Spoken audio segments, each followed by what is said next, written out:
Welcome to the Author Your Life podcast, where you can write a new script for your life and become the hero of your story. I'm your host, David McRae. You are the author of your life. Let's get started. All you have to decide is what to do with the time that is given to you. In my experience, there's no such thing as luck. It is not our abilities that show what we truly are. It is our choices. Before we launch into the podcast, I'd like to tell you about my book, Author Your Life, Become the Hero of Your Story. This is a book for people who are at a crossroads in life and want to make a fresh start. Judging by the fact that you're listening to this podcast, I suspect that you may well be one of those people.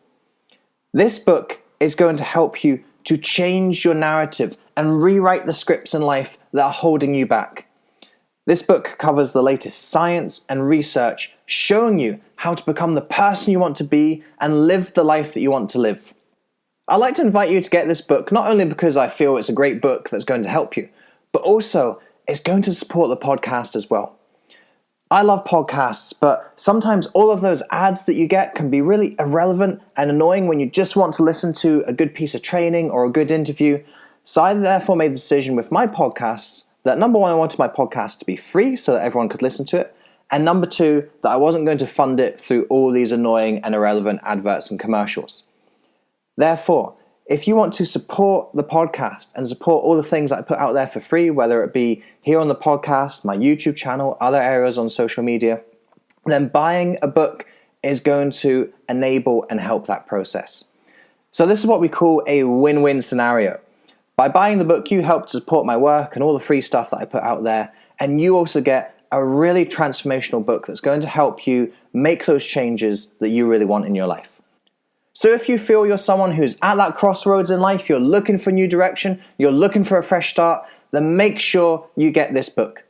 Author Your Life, Become the Hero of Your Story is available on Amazon in ebook, paperback, and audiobook. Whatever your preferred medium, it's there for you to go get right now.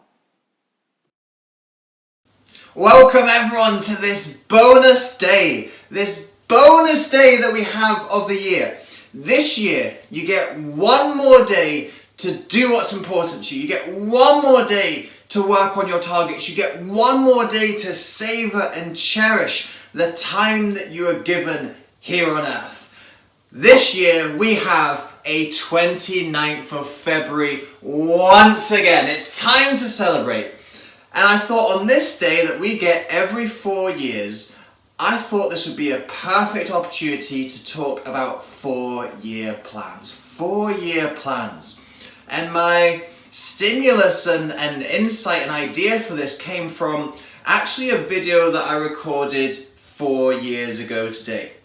Because 4 years ago today, I recorded a video on the 29th of February. It's one of my early YouTube videos. I'd only had my YouTube channel for maybe about 6 months or so then.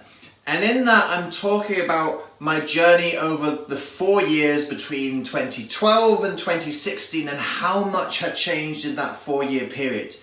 Now I get the hindsight of looking from 2020 back to 2016 and again seeing how far things have changed and progressed in that 4-year period. And this amount of time gives you so much opportunity, so much potential. And actually, when I look at all of the major things that have happened for me in my life, they have come in 4-year cycles, they've come in 4-year plans. It took me 4 years to get my degree at university. I married my wife after we'd been together for 4 years. It's taken me 4 years to get myself established in business. When I recorded that video in February 2016, I didn't have a business. Nobody had paid me any money for anything. I was just recording YouTube videos, I was posting quotes up on Instagram. I had some ideas about where I was thinking about going and what I was going to do, but I ultimately didn't really have a business model. I didn't have a business up and established at that point. So actually, even that in the last 4 years has changed massively. Now obviously I have another 4-year plan for what I'd like to do and how I'd like to progress in those areas, in my education, in my business, in my relationships. But ultimately I can look back and say that I'm really happy with the progress that I've made in those 4 years. And actually, let's take this opportunity today to think about, well, how would you be happy with your progress in 4 years' time? Looking from today, the 29th of February 2020, ahead into the 29th of February 2024, I can't even get that off the tongue properly because it doesn't make sense speaking about years like that. How can we make this happen for you? How can we set up a 4-year plan? And that's what I'm going to share with you here in today's video. You'll see that I've got the whiteboard with me today, and I've got an acronym. This has actually worked out surprisingly well, but this is just the way that the words worked out. We've got this acronym, MEST. Now this isn't because you've messed up the last 4 years, and certainly not because you're going to mess up the next 4 years. This is just the way that the letters rolled, and this is something that I've learned and something that I've appreciated actually from each of these 4-year journeys that I've been telling you about. In particular, my first experience of doing 4 years at university charted out this course of how these 4-year journeys work, and certainly as I've seen something similar happen in my relationship, something similar happen in my business, now I can see that actually this 4-year journey, there's a reason why degrees take 4 years. There's actually a lot of process and a real chartable course that you can see over the course of these 4 years, and that's what I'm going to share with you today. So we're going to go through this year by year, and you can apply this to anything that you're wanting to make major inroads in your life. So this might be that you want to go away to university, in which case this 4-year process really does slide in neatly with each of the 4 years that you're going to be studying. It might be that you are trying to galvanize your new relationship. You've met someone, you're not saying necessarily they're the one, but you think that you've got a really prosperous future. How can you plug in a potential relationship into this 4-year process? And then of course it could be my example as well of you've got a business that you want to start. What does the next 4 years in business look like for you? And I think using the time frame of 4 years is also really important, because you need to be prepared to be patient through this process. You can't shortcut or cheat your way through a university degree. You can't do it in a year, you can't do it in 3 years, you've got to do the 4 years. You can't shortcut your way through a relationship. We know that people who get married within 6 months of meeting each other don't have good prospects for that marriage. There are some people who they start a business and yes, they just manage to hit the zeitgeist and hit the market at the right time, and yes, they do get a lot of initial success and a lot of revenue comes in, but actually after that initial spurt, they often really struggle, and they often go down as quickly as they came up, because they didn't have that stability and foundation in place that a 4-year journey gives you. So yes, 4 years might be a lot of time to wait. You might say, well, I want to start this business now, I want to marry this person now, I want that degree now, but it's not going to happen that way. You need to honor and respect this journey.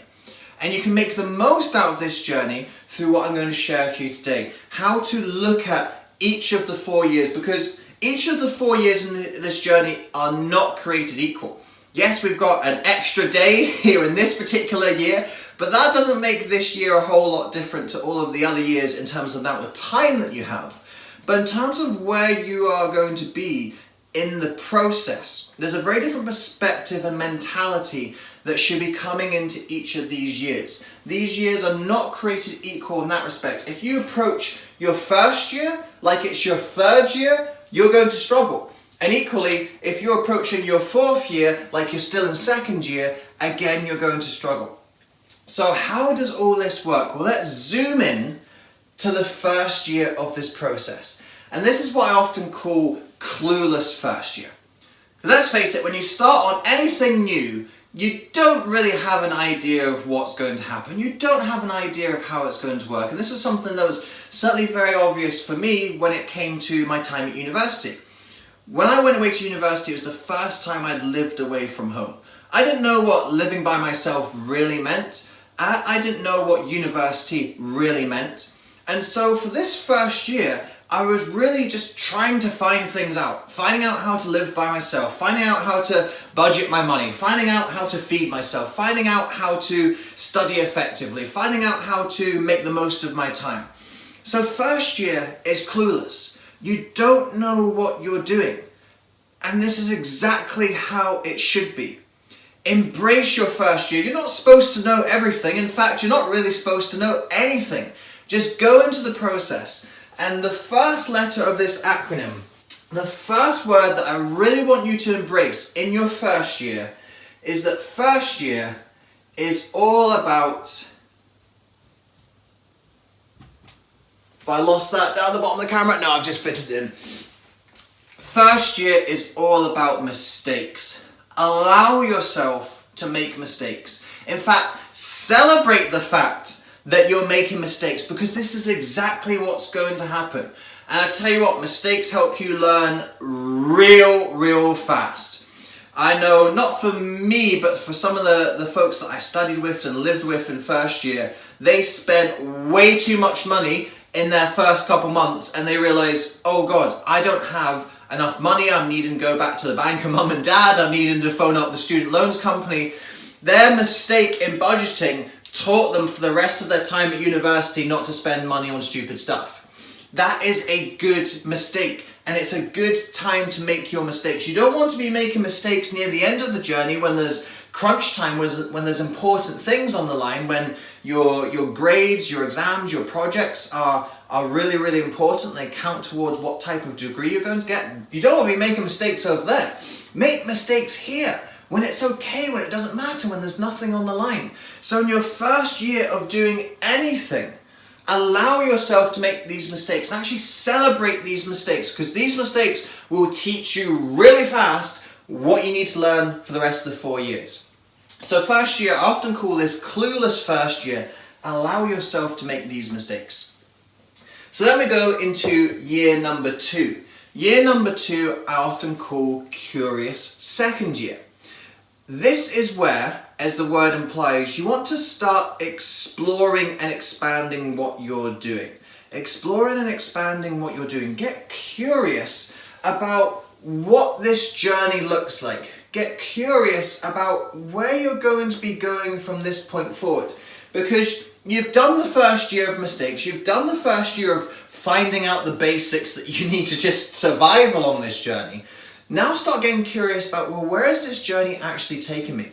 For example, in my relationship with my now wife, in our second year of our relationship, we actually moved to a different city. We actually moved to a different country.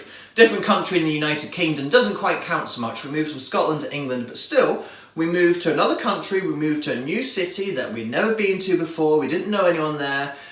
Kerry started a new job down there. I was just starting to build up the business and starting to think about, well, what am I going to do? I just started doing workshops. I just started doing speaking gigs. So we both moved to this brand new place and we started exploring. We explored a new city, we explored new careers, and we actually explored a new stage in our relationship. We had just moved in together, so we were finding out all of these things about how was life living together, how was life starting to work in our respective careers, how was life in a different city with a different culture, with different people. We got really curious. And the word that I want you to really embrace during this second year, I'm going to struggle to fit this in on the camera, is explorer. It would be exploration, but explore is going to fit on the camera here today.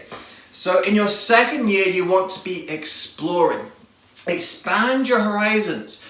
Look at new opportunities. Meet new people. Find new groups or organizations. Take some kind of new course or read different kinds of books or whatever it is. Get curious about new things. And a lot of these avenues will just be blind alleys, and they won't be things that you're particularly interested in. They won't be things that spark your passion anyway, but again, that's okay. Remember in first year we said it's okay to make mistakes? Second year, it's okay to go down some blind alleys. It's okay to let your curiosity get the better of you. It's okay to try something and it doesn't work, to explore something but you're not really interested. Allow yourself to embrace this curiosity in your second year, because what you're starting to do is sow the seeds for what's coming in the next couple of years. You've made the mistakes and that's given you your foundation. Now in second year, you're getting curious and you're starting to put some seeds in that soil and seeing what are the things that are going to grow, what are the things that you're going to tend and nurture in these next 2 years. So that is the second year, curious second year. Now we move into what I call competent third year. Competent third year. This is where you're actually starting to get all right at what you're doing. You've been doing it for 2 years, you've made the mistakes, you've explored new things, and now you're starting to actually get reasonably good at stuff. Reasonably good at things that you're now going to take and develop over the second half of this journey, the second half of this project. And this is where you really want to start investing in your skills. Start investing in your skills.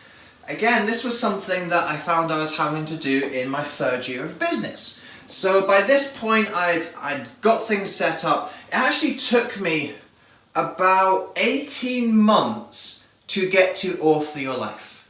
About 18 months to get to what was my message, what was my brand, what was my philosophy, what was my idea. And that was perfect. I used these 2 years to make some mistakes and go down avenues that didn't work for the business. I used another year to get curious and to explore and try new things. And I started to get a crux on what this was all going to be about for me. So in third year, I started investing in skills. I recognized that the avenue that was consistently working for me was speaking. And so I started to build my speaking skills. I'd already joined Toastmasters by this point, but this is where I started to push myself in Toastmasters. I started to enter some of the international competitions that come as a part of Toastmasters. I started to run more workshops, or I started to run them on a consistent basis. It would have been around about this point. Yes, it would have been around about this point that I started running a monthly local workshop in my home city of Glasgow. So every single month I knew I had a regular event on top of whatever else came my way through people hiring me, people asking for me to speak, or even just a spur of the moment idea to do some kind of event or some kind of talk. So I was starting to look at, well, what skills do I need to build in my business? And the big one for me was speaking. And I started to build this in different ways. It was around about this time as well that the podcast came into being, the Author Your Life podcast. Because again, I recognized that that was actually another avenue of speaking. That I was able to record episodes on the podcast, either of myself training and speaking, like we're doing right here, and also me speaking to other people and interviewing people. That was a slightly different form of speaking, a slightly different speaking skill, but it all linked in with this idea of speaking specifically and probably just communication in general as well, actually. So in my third year of business, that's why I started to develop. I started to look at, well, what skills have I identified as important at this stage? Now that I've made some mistakes, now that I've explored some stuff, what are the things that I can really tangibly observe are going to help me build towards the end result? And this is the same for you. In competent third year, start building that competence by training your skills. What are the skills that are necessary for your particular journey, your particular end result? And when you go through a year of doing that, of building your skills, developing your abilities, this then takes you into the fourth and final year, and I call this the year of confidence.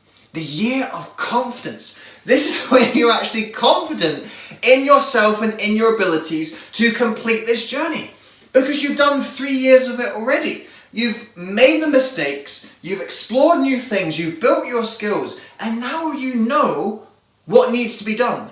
Now you know the direction that you need to go. And so the word for this year, this fourth and final year, is a bit of a cheat because it's actually 2 words. in your year of confidence, in the fourth and final year of your journey, you have got to double down. Double down on what is working for you. Double down on what is going right for you. Because through this process you will have identified and learned the difference between right and wrong, between success and failure. Now, in your fourth year, ignore the things that don't work and double down on the stuff that has worked. And so this is actually what I've done in each of those 4-year journeys that I was telling you about. So in university, what I did in my fourth and final year was I doubled down on what was working. I'd identified what aspects of psychology I enjoyed the most, what parts that I was best at explaining, best at doing essays on, best on doing lab reports on. And so I made sure when I was picking my classes, I picked the classes that were in line with those areas that I enjoyed, areas that I was good at. I identified, well, how did I get the best marks? How was I the most productive? And so I doubled down on those strategies. I doubled down on those methods. Again, same thing in my business. What I identified, and certainly through this third year, was that speaking really was my number one action. It was my single biggest needle mover in terms of how I reached people, how I influenced people, how I got money into the business. And so I started to double down on speaking and increase the amount of speaking that I was doing. Started to run regular events in more cities. At one point last year, I was running regular events in 3 different cities, on top of everything else that I was getting. Now, I have scaled that back this year to 2 cities because that wasn't quite working out. But that was taking a little bit of that experimental approach, that kind of second year mentality again. I said, well, here's what's working for me.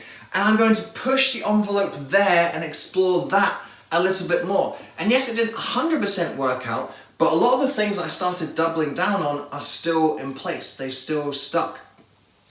Even in my relationship, I started to double down on the things that were working. So it was at this point, round about the 3 into 4 year mark, I'm going to have to get my dates right here. So let's see, we started dating in 2015, we got engaged in 2018, so right at the point of our 3rd year going into 4th year, I said, this is working for me, this is great, I'm going to double down on this relationship. And I did the biggest double down that you can do in proposing, in saying, I want to get married, I want to spend the rest of my life with you. That was doubling down on my relationship. That was doubling down on what was working for me, what was working for her, what was working for us. So this is what you want to be doing in that 4th and final year. Double down on what's working. Now that might seem far, far away just now. You might be right here in year 1, possibly year 2, saying, well, yeah, it sounds like things were working great for you, but I don't know what I could be doubling down on right now. I don't know what's really going to be working. I don't know where to really put my energy and my time and my resources right now. That's okay. Don't try and approach your 1st and 2nd year like it was my 4th year. Even I shouldn't have approached my 4th year when I was in 1st year, because it took those years of development to get there, and it will take the years of development for you to get there as well. But at the same time, you will get there with those years of development. This is a stable process that I've observed again and again, not just in my own personal life, but actually with people that I work with people that I interview on the podcast. I see this 4-year journey, this 4-year cycle come up again and again and again. And I'm actually starting to think, and I'll be able to confirm this with you in 2024 when I next do this video, does this cycle actually loop and repeat? I suspect that this cycle does actually loop and repeat, because our relationship hasn't ended at the 4-year point when we got married. My business hasn't ended at the 4-year point when I've got myself established. My education hasn't ended at the 4-year point where I got my degree. I actually think that you go back to the beginning as you start to grow and expand, and you have to go through the same process again. Of, well, I'm at this level, and in order to push through to this level, I need to make some mistakes, I need to explore new avenues, I need to identify more key skills to develop, and then I need to double down on what's working. So I actually think this is going to be a looping process. And maybe you can actually confirm this in the comments below. If you've been on a 4-year journey, you actually feel that you've looped back round again, let me know. This is something that I'm still doing a little bit of exploration and research on. I suspect that this is a loop. It's something that you return back to the beginning on 4-year cycles. Nonetheless, if you're just starting out, this is the 4-year journey that you can chart. And yes, it's going to take some time, and it's certainly going to take some effort and a lot of patience, but I promise you, if you commit, if you work hard here today, I promise you, by the 29th of February 2024, things will have changed for you. You will have progressed. That is inevitable. You cannot work on something and commit to something for 4 years and see no result at all.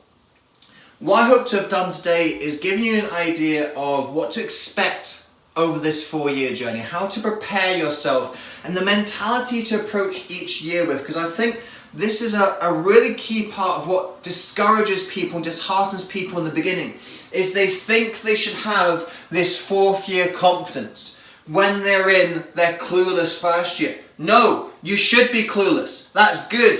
Being clueless makes you make mistakes. Making mistakes helps you to learn. If you don't learn, you don't get the competence. If you don't get the competence, you don't get the confidence at the end. This is how it has to be. So folks, I hope you've enjoyed this video. I hope you have enjoyed sharing this special bonus day here today. I've certainly enjoyed sharing this day with you.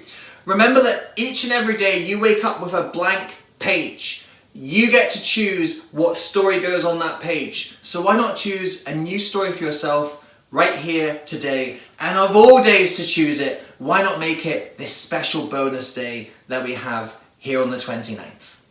If you've enjoyed today's episode and you'd like to take your education with Author Your Life a little bit further, then I'd love for you to join us in the brand new Author Your Life Academy. The Author Your Life Academy is an online educational community where you can start a new and exciting chapter of your life. In the Academy, there is ongoing, extended, exclusive training to help you build the skills that you need to grow and develop in your life. You get to join a community of aspirational story changers who are supporting you, encouraging you, and celebrating with you along your journey. I'm also in there as well, providing tailored specific mentorship through live question and answer sessions and priority access through messaging and emails. If you'd like to enroll in the Academy, you can do so for just $27 a month. That's £20 for those of you in the UK. When you join, you get 3 awesome bonuses. You get an audiobook, you get an online course, and you get a ticket to one of my live events. So if you're ready to start something new and exciting in your life, come join us in the Author Your Life Academy.